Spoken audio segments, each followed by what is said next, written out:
Je me présente d'abord, je m'appelle Zineb El Razoui, je suis militante du mouvement du 20 février au Maroc, un mouvement qui lutte pour une vraie démocratie au Maroc. Je suis cofondatrice du mouvement du Mali, le mouvement alternatif pour les libertés individuelles au Maroc, qui a maintes fois subi la répression du régime.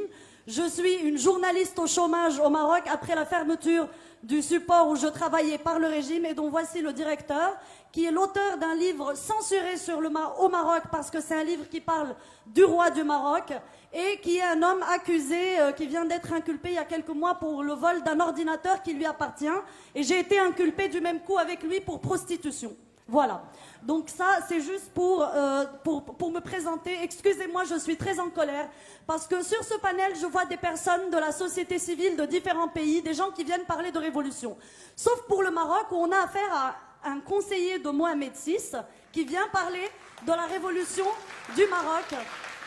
On a monsieur Driss Yazami qui est le conseiller de Mohamed VI qui est là pour parler de la révolution au Maroc, qui a parlé de choses très littéraire et très généraliste et qui a escamoté réellement ce qui se passe au Maroc. J'aimerais vous répondre point par point. Je ne veux pas être très très longue. Vous avez parlé... Merci de ne pas être très très longue. Oui, je ferai de mon mieux. Vous avez parlé... Vous avez parlé de la transition qui aurait commencé au Maroc depuis 99, depuis l'avènement de Mohamed VI. En 99, au Maroc, on nous a dit maintenant Hassan II est mort, vous êtes en démocratie. Et c'est ceci la doctrine officielle de l'État marocain. Vous avez parlé de l'instance équité et réconciliation au sein de laquelle vous avez siégé. Le rapport général de cette instance n'a jamais intégralement été rendu public. Les passages sur Ben Barka et les fosses publiques n'ont jamais été rendus publics. Par ailleurs, les recommandations de l'instance équité et réconciliation, aucune de ces recommandations n'est jamais entrée en vigueur. Vous avez parlé de la Moudawana, du code de la famille. Moi, en tant que femme marocaine, j'explique que ce texte est tout sauf égalitaire. J'hérite toujours la moitié de ce que vous, en tant qu'homme marocain, héritez, même si je paye mon café au même prix. Moi, en tant que marocaine athée, l'État du Maroc m'interdit d'épouser l'homme de mon choix. Cet homme est obligé de se convertir à l'islam et je passe d'autres inégalités. Je parle aussi de... Vous avez aussi parlé d'un pas qui serait remarquable selon vous, qui est l'instance contre la corruption. Je précise que Transparency International, leur remise de prix cette année a été interdite par le régime marocain 3 fois de suite. Le remise de prix devait être donnée au militant Chakib El-Khiyari qui était condamné à 3 ans de prison au Maroc pour avoir dénoncé la corruption. Vous-même, monsieur Yazami, vous, depuis le début du mouvement du 20 février, notre mouvement a été traité par l'État marocain. Je passe les tabassages, je passe tous ceux qui ont été dans le coma, je passe les morts. Et là, je rappelle Kamal Ammari, mort, assassiné par le régime à Asfi. Nous avons eu à peu près 13 immolations par le feu au Maroc. La dernière date de la semaine dernière. Monsieur le jeune Hamid Kanouni, 30 ans, immolé par le feu le 7 août à Berkane, décédé le 9 août. Fadoua Al-Aroui, immolé par le feu à Souq-Sebt le 21 février, décédé le 23 février, victime de sa condition de mère célibataire, traitée de pute par le Mokadem de la ville, parce qu'elle est mère célibataire et qui s'est immolée publiquement par le feu. Il existe une vidéo de 3 minutes de sa mort, qui est juste insupportable. Où étiez-vous en tant que turiféraire des droits de l'homme à ce moment-là? Et je passe le reste.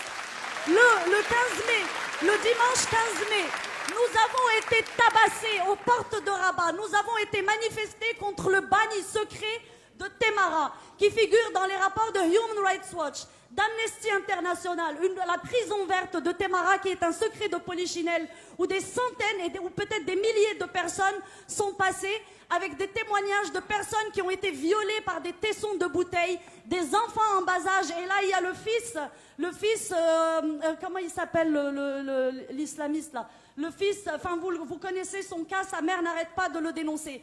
La Grande-Bretagne a dédommagé monsieur Mohamed Binyam, un Éthiopien qui s'est fait taillader le pénis à Temara. Et le Maroc continue de dire que cette prison n'existe pas. Vous-même, le 15 mai, vous êtes allé dans cette prison au moment où nous devions manifester sur les ordres de l'État marocain et vous avez dit que vous n'avez rien constaté.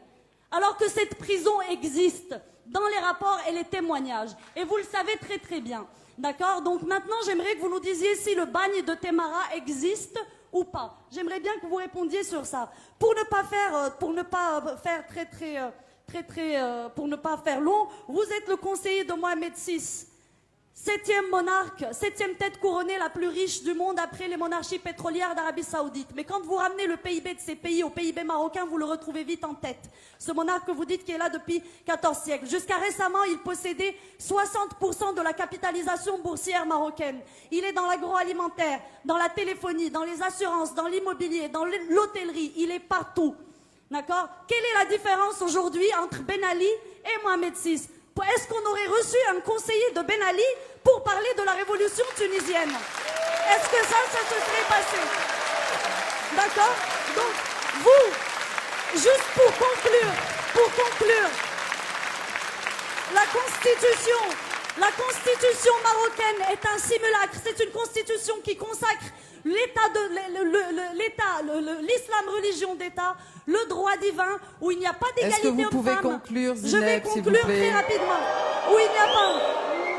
D'accord? Cette constitution n'a pas été faite par une constituante comme le demandait le peuple marocain. Elle a été faite par 18 personnes, dont vous, qui ont été nommées par le roi, qui n'ont aucune légitimité de représentativité du peuple marocain. C'est une constitution cocotte-minute concoctée en 3 mois dans les arcanes du palais royal. On a eu 10 jours pour la voter, pour la soumettre à référendum. Elle a été votée à 99% de oui, ce qui est un score digne de la Corée du Nord. D'accord? Donc, ne venez pas nous parler de démocratie, monsieur le conseiller du roi. Ok, voilà. Merci Zineb.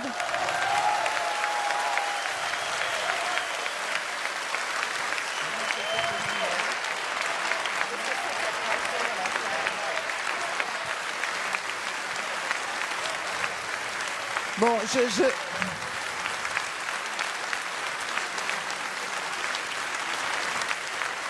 Non mais écoutez, moi j'adore les ambiances chaudes.